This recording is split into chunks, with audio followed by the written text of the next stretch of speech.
Most gardening videos out there focus on fully grown, fruit-loaded tomato plants. But what about the little guys? The ones fresh from transplanting? The ones that actually need the most care? Today we're diving into the crucial early management of transplanted tomatoes, because healthy seedlings mean a bumper harvest later. Your tomatoes just moved into their new home. Great. But they're stressed, thirsty, and probably questioning their life choices. The first 24 hours are critical. Here's what you must do. Water deeply to help roots settle in. Think of it like a welcome drink after a long journey. Provide shade if the sun is too harsh. No one likes a sunburn on moving day. Avoid fertilizers on day 1. You don't want to shock them further. Let them breathe first. Tomatoes love water, but they don't love drowning.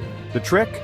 Water deeply but not too frequently. Stick your finger in the soil. If it's moist an inch deep, hold off on watering. Overwatering can lead to weak, lazy roots, and nobody wants lazy tomatoes. Now, when should you start feeding these little champs? Not immediately. Wait about a week, then give them a mild, balanced fertilizer, preferably organic. Too much nitrogen early on, and you'll get a jungle of leaves but no fruits. Moderation is key. Guess what? Pests don't wait for your tomatoes to grow, they attack early. Watch out for aphids, cutworms, and flea beetles. A simple trick? Use neem oil or introduce friendly insects like ladybugs.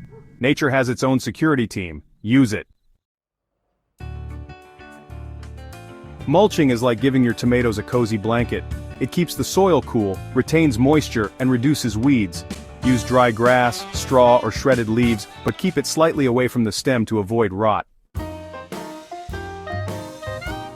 Don't wait until your tomatoes are a tangled mess. Start staking early to avoid broken branches later. And those tiny side shoots?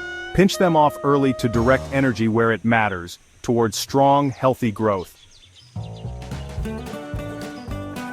There you have it. While most focus on harvesting juicy tomatoes, the secret to success is right here, managing them early. Take care of them now, and they'll reward you later. Did you find this helpful? Let me know in the comments. Hit that like button, share with your fellow gardeners, and subscribe for more tips. Let's grow together.